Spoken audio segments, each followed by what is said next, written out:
नमस्कार, रायसीना रिपोर्ट्स में आपका स्वागत है और मैं हूं राजेश आहूजा। आज की चर्चा की शुरुआत हम एक ऐसे पुलिस अधिकारी को श्रद्धांजलि देते हुए कर रहे हैं जिन्होंने भारत में नक्सलवाद के खिलाफ लड़ाई को एक नई दिशा दी। हम बात कर रहे हैं छत्तीसगढ़ के पूर्व डीजीपी विश्वरंजन जी की, जिनका हाल ही में निधन हो गया। उनका योगदान देश की आंतरिक सुरक्षा के इतिहास में हमेशा याद किया जाएगा। विश्वरंजन जी 1973 बैच के इंडियन पुलिस सर्विस के अधिकारी थे और उन्होंने छत्तीसगढ़ के पुलिस महानिदेशक के तौर पर उस दौर में जिम्मेदारी संभाली जब राज्य नक्सल हिंसा की गंभीर चुनौती से जूझ रहा था। उनकी लीडरशिप में सुरक्षा रणनीति को नए तरीके से संगठित किया गया और नक्सल प्रभावित इलाकों में सुरक्षा बलों की कार्रवाई को और प्रभावी बनाया गया। सुरक्षा विश्लेषकों का मानना है कि आज जिस नक्सल मुक्त भारत के लक्ष्य की बात होती है, उसकी बुनियाद उसी दौर में पड़ी जब विश्वरंजन जी छत्तीसगढ़ के डीजीपी थे। ठीक उसी समय में केंद्र और बाकी तमाम राज्य सरकारों के बीच कोऑर्डिनेशन से बड़े पैमाने पर नक्सल विरोधी अभियान शुरू हुए, जिन्हें ऑपरेशन ग्रीन हंट के तौर पर जाना गया। हमने विश्वरंजन जी के जीवन और काम के बारे में बात की एक और आईपीएस अधिकारी विवेक श्रीवास्तव से, जो कि उनके रिलेटिव भी हैं। किन हालात में विश्वरंजन जी, जो कि लंबे समय तक इंटेलिजेंस ब्यूरो में थे, वो छत्तीसगढ़ के डीजीपी बने? विश्वरंजन जी जब स्पेशल डायरेक्टर आईबी में थे, हेडक्वार्टर्स में, तो उस समय जब छत्तीसगढ़ के उस समय जो तत्कालीन जो डीजीपी थे वो इन ऑफिस उनकी मृत्यु हो गई, तो Raman Singh was the chief minister उस समय छत्तीसगढ़ के। तो उस समय छत्तीसगढ़ वाज फेसिंग, मतलब ये जो नक्सल का प्रॉब्लम जो था, वो Chhattisgarh was facing the Brunt of those problem. मतलब काफी दिनों तक छत्तीसगढ़ रहा है epicentre of the Naxal, armed Naxal movement जिसको हम बोल सकते हैं। आइडियोलॉजिकल नक्सल मूवमेंट का तो एपिसेंटर था Andhra Pradesh, the united Andhra Pradesh, but जो इनका पीपल्स वॉर ग्रुप और आर्म्ड जो था वो था छत्तीसगढ़। तो रमन सिंह लुकआउट में थे एक योग्य डीजीपी के, तो उन्होंने उस समय जो आईबी में, जब actually mister Vishwaranjan unified MP cadre के ऑफिसर थे, लेकिन जब बाइफर्केशन हुआ तो उनको छत्तीसगढ़ कैडर मिला था, तो इसी के लिए छत्तीसगढ़ कैडर के हो गए थे। तो उन्होंने मिस्टर विश्वरंजन को ऑफर दिया कि आप, मतलब कि हम आपको डीजी बना के ले जाना चाहते हैं। ऑल्दो विश्वरंजन जी दिल्ली में थे, स्पेशल डायरेक्टर थे, मतलब कहा जा सकता है कि one of the aspirants for, he was one of the youngest officers in his batch. मतलब 20 साल की उम्र में वो आईपीएस में उनका चयन हो चुका था। तो he had a reasonable chance of making it to DIB, मतलब उसके। बट इवन देन उस समय उन्होंने ये निर्णय लिया कि नहीं, मेरे स्टेट को मेरी आवश्यकता है और मैं जाके कुछ कर सकता हूं। तो वो वहां पे जाके उन्होंने अपनी सहमति दे दी और उनको वहां पे डीजीपी का भार दिया गया। जी सर, जब वो छत्तीसगढ़ पहुंचे तो सुरक्षा के लिहाज से कुछ अच्छी स्थिति नहीं थी। उनके जब वहां पे गए थे उसके बाद ये जो है ऑपरेशन ग्रीन हंट, जब उसमें कांग्रेस सरकार थी सेंटर में, ऑल्दो स्टेट में बीजेपी सरकार थी, और जब चिदम्बरम बने यूनियन होम सेक्रेटरी, तो उन्होंने अप्रिशिएट किया कि ये अगर प्रॉब्लम को से निपटा नहीं गया तो भविष्य में इंटरनल सिक्योरिटी का एक बड़ा खतरा उत्पन्न हो सकता है, जो कि एक्चुअली हो ही गया था। तो उस समय लेकिन छत्तीसगढ़, वहां पे कोई पैरामिलिट्री का उतना कोई विशेष डिप्लॉयमेंट नहीं था, कोई अभी ये अभियान शुरू भी नहीं हुआ था, और नक्सल काफी बड़ा क्षेत्र जो था, मतलब करीब करीब एरिया वाइज देखिए तो more than half of Chhattisgarh ये नक्सलियों के प्रभाव में था, और it was almost outside the ambit of the civil administration. तो ऐसे संजोग में वहां पे जाके एज डीजीपी का कार्यभार उठाना मतलब बहुत ही चुनौतीपूर्ण था। उसी वक्त जो है दांतेवाड़ा में बहुत बड़ा मैसेकर हुआ, जो कि सिक्योरिटी फोर्सेस के लिए बहुत ही मनोबल तोड़ने वाली घटना थी।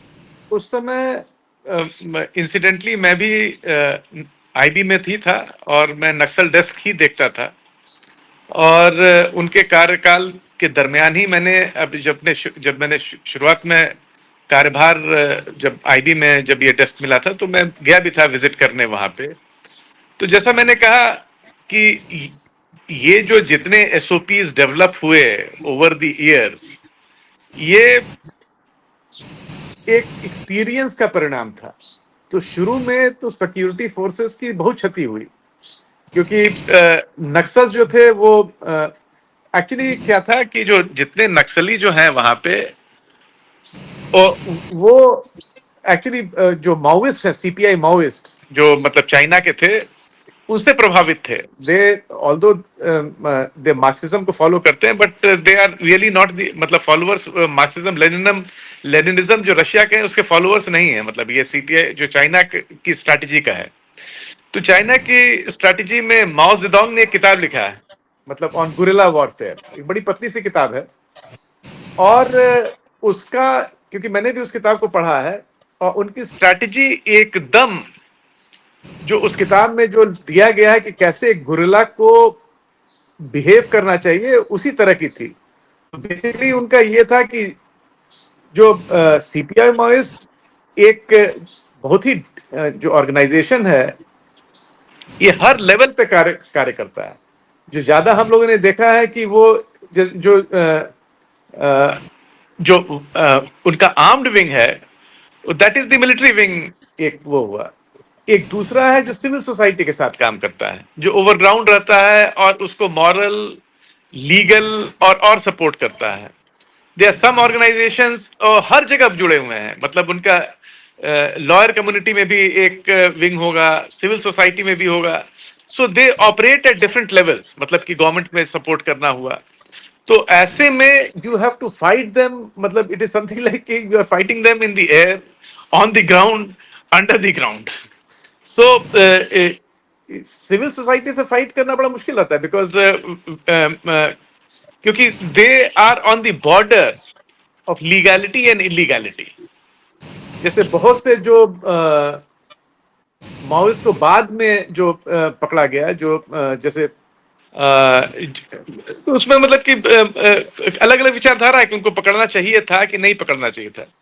बट मेरा ये मानना है कि ये जो है मॉरल सपोर्ट, फाइनेंस को जुटाना, जुडिशरी लॉयर्स के थ्रू सपोर्ट करना, ये बाहर में जो रहते हैं उनको वो करते थे। तो ये जो स्ट्रैटेजी जो बनी, ये एक्सपीरियंस से बनी। टू वॉलंटियर करके एक इंटेलिजेंस ब्यूरो से वहां जाके फिर वहां पे सिस्टम्स इनिशियली सेटअप करना, जो उसी सिस्टम्स का जब मतलब कि जब वो जब आगे गई, तो they will now currently they are able to deal with it. जैसे अभी अगर आप देखें तो छत्तीसगढ़ पुलिस जो है वो काफी आगे होके, मतलब कि उसने नक्सलियों का सामना किया है। Paramilitary is supporting them, of course providing them fire power etcetera and boots on the ground, but without the primary DRG and the local police, मैं नहीं मानता हूं कि छत्तीसगढ़ में जो आज की जो स्थिति है, जबकि हम करीब करीब नक्सल आर्म्ड नक्सल्स पे कभी कभी काबू पा गए हैं, वो स्थिति हम पहुंच पाते। लेकिन मैं ये केवल ये इसलिए मैं कह रहा हूं कि इसकी नींव भूतपूर्व डीजीपी श्री विश्वरंजन ने वहां पे जाके रखी। इसमें सभी देश, सभी राज्य जुड़े। आंध्रा पुलिस ने बहुत अच्छा काम किया है, इन्होंने सीखा भी आंध्रा पुलिस से। बट एक इम्पॉर्टेंट क्षेत्र था नक्सलियों के लिए छत्तीसगढ़, और उस क्षेत्र में बहुत कम लोग साहस कर पा रहे थे कि वहां जाके करें, बिकॉज खतरा वॉज रियल एंड इमिनेंट। जैसा कि आप जानते हैं कि वहां पे कांग्रेस की entire leadership was wiped out. जो आप बोल रहे हैं कि 76 CRPF jawans lost their lives वहां पे, जबकि सीआरपीएफ की जो टीम है, टुकड़ी, दे आर वेल इक्विप्ड, मतलब विद एलएमजी, आधुनिक वेपन सब उनके पास रहता है। But even then they were outmanoeuvred and outgunned and outstrategised. Vishwaranjan ji जो हैं उर्दू के महानतम शायरों में से एक, फिराक गोरखपुरी के ग्रैंडसन भी हैं। तो एक नक्सलियों से लड़ने के लिए ना सिर्फ जमीन पर हथियार चलाना जरूरी है, बल्कि एक ये बहुत बड़ी वैचारिक जंग होती है। तो शायद उनको उनके पारिवारिक साहित्यिक पृष्ठभूमि की वजह से उस वैचारिक जंग को लड़ने में भी मदद मिली होगी। देखिए, विश्वरंजन जी को मैं काफी दिनों से जानता हूँ। वो नॉट ओनली मेरे मामा थे, मतलब अंकल थे, बट मुझसे काफी क्लोज भी थे। हम लोग एक ही सर्विस में भी थे। सो एंड मतलब he was very fond of me and I was also very fond of him. So he was a, मतलब I tell you, he was a multi layered person with मैं दो चार चीज बस खाली बताना चाहूंगा। For example, he had interest in medicine, मतलब he was a practising homeopath. जब वो गुजरात में पोस्टेड थे एज जॉइंट डायरेक्टर, तो आई डिस्टिंक्टली रिमेम्बर कि वहां पे जो चीफ सेक्रेटरी उनके वाइफ को होम्योपैथिक ट्रीटमेंट करते थे, और काफी काफी सीनियर ऑफिसर्स थे। So that was one area. He was also a painter, उनकी बहुत सी पेंटिंग की हुई, and he had very good knowledge about painting and different painters. He was a very avid reader, both in English and Hindi. And he was also a poet. Matlab, he has written a book of poetry. He had deep interest in philosophy, psychology, human mind, and he could speak at length on these issues. He was interested in music. End of course first attempt में 20 साल की उम्र में IPS बन गए, तो itself proves he was pretty brilliant academically also. But even in field, मतलब he was a full police officer, because ऐसा नहीं था कि ये केवल इसी में रहते। He would lead at times as DG patrols inside the jungle, मतलब fully armed, मतलब because he wanted to show कि as a leader, मतलब I am leading you and I am also taking the risk. He could take a nuanced position. एक चीज और बहुत उनकी वो जो यूनिक थी, जो मैंने बहुत कम ऑफिसर्स में देखा है, कि he could relate to any age group.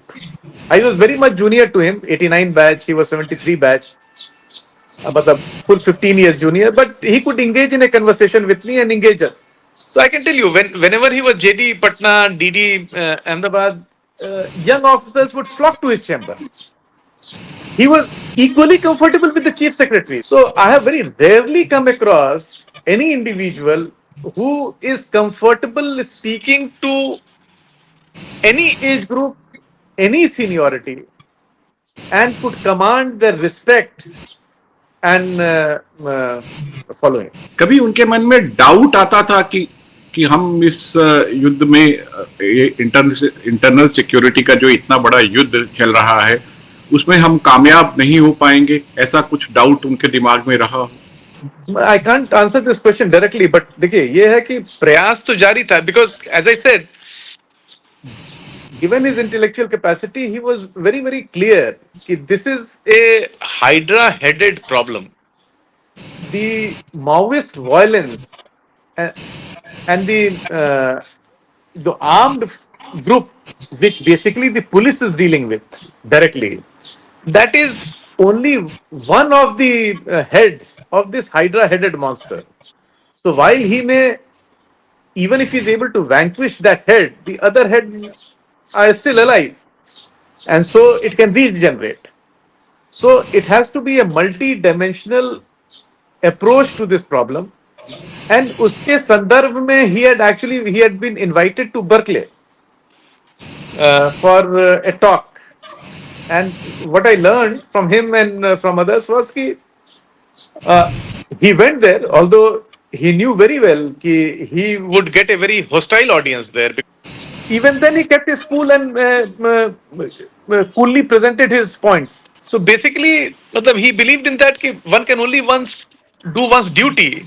Sir, Vishwaranjan ji की जो जन्म तिथि को लेके एक मसला था, जिसमें शायद उनकी जन्म तिथि सरकारी रिकॉर्ड में जो है वो बढ़ा कर दी गई थी, जिसको बाद में दुरुस्त करवाना पड़ा। जो उनका जितने भी सर्टिफिकेट्स थे, जो they tally with the claims which he was making, how उनका जन्म तिथि सरकारी डॉक्यूमेंट में ज्यादा कैसे हो गया, that is actually a area where I'm not very clear because I have seen his certificates and I have also seen जो कि उन्होंने अपने हाथ से जो लिखा था एनपीए में जब you have to fill those records उसमें there seems कि there was an alteration made. So all his certificates they testify the age which he said was his age. बहुत सारी कंट्रोवर्सीज हुई मानवाधिकारों को लेकर, हनन को लेकर, खासतौर पर क्योंकि नक्सलियों का जो सूचना तंत्र है और जिनको हम कहते हैं कि उनके जो ओवरग्राउंड वर्कर्स हैं वो बहुत सक्रिय रहते हैं, तो ऐसे मसलों पर विश्वरंजन जी की क्या राय रहती थी? नहीं, he was always willing to engage and he was a मतलब he always believed that we should use all the arsenal which is available as per the law. We should not do anything extra legal. The Naxals may be doing killing people by bombing, even innocent people, etc. But we should employ all legal means to vanquish them. He had also a very high integrity. So he would also, देखिए ज्यादातर इस theatre में जो देखा जाता है, people risk their life, तो then integrity जो है वो becomes very low कि I am risking my life, so what is it? But here was one person who was in a theater which was the most risky theater, and after retirement he had a काफी दिनों तक उनके पास काफी heavy security रहती थी because he was a target for the Naxal ये. But he maintained his ये कि मतलब कि I will fight it with the resources I have. He understood कि not everything which you wish for will come, but he would negotiate with the government and get most of those things. He would back officers with integrity and who were doing their work. He would never let them down. He did realize that if you tread the path which is lawful, then it is a much more difficult path than taking shortcuts. But I think he never deviated from that route.